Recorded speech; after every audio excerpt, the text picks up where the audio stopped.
Lors de sa participation à la 58e session du Conseil des droits de l'homme des Nations Unies tenue à Genève, le secrétaire général du ministère des Affaires étrangères, Younes Magraman, a réaffirmé l'engagement de l'Algérie en faveur d'un dialogue constructif et du respect des principes du pluralisme pour la protection des droits de l'homme, en affirmant l'intention de notre pays à faire parvenir sa voix durant ce rendez-vous important. Plus de détails avec notre envoyé spécial, Afaf Blouchette.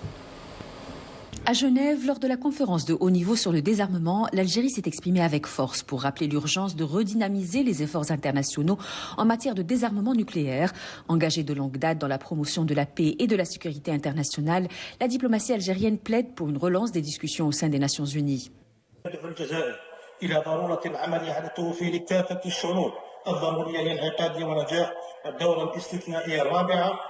للجمعية العامة للأمم المتحدة المخصصة لقضايا نزع السلاح بما يسمح بتجاوز حالة الانسداد الراهنة كما تأمل بلادي أن تتوج الدورة القادمة لمؤتمر المراجعة لهذه المعاهدة بنتائج أكثر إيجابية. Mais au-delà des perspectives multilatérales, l'Algérie a mis l'accent sur une question qui reste une plaie ouverte dans son histoire, celle des essais nucléaires menés par la puissance coloniale française sur son sol. Des décennies après, le Sahara porte encore les stigmates de ces expérimentations avec des conséquences sanitaires et environnementales désastreuses.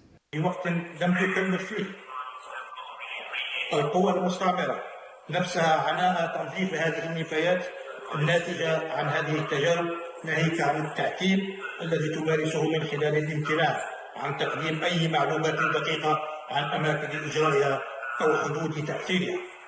ومن هذا المنظر تجدد الجزائر دعوتها إلى الطرف المسؤول عن هذه التجارب النووية إلى تحمل مسؤولياته الدولية بشكل كامل من خلال تحمل أعباء إعادة تأهيل مواقع التجارب النووية وتنظيفها من مخلفاتها النووية السامة وتعويض ضحايا والكف عن مواصلة التهرب من تحمل مسؤولياته والتقليل من حجب تداعيات هذه الكارثة الإنسانية.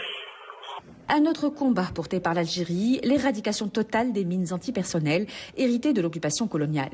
Fidèle à ses engagements internationaux, Alger a mené à bien son programme de déminage et plaide aujourd'hui pour l'universalisation de la Convention sur l'interdiction de ces armes.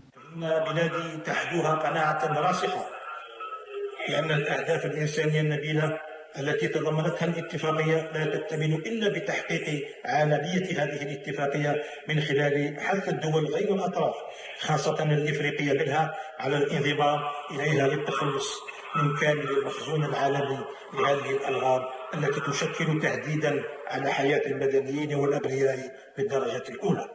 Dans un contexte international marqué par la résurgence des tensions et des conflits, l'Algérie a rappelé que le recours à la force ne saurait être une solution viable. Elle appelle au retour à la diplomatie et condamne fermement les agressions militaires menaçant la paix mondiale et particulièrement à Gaza.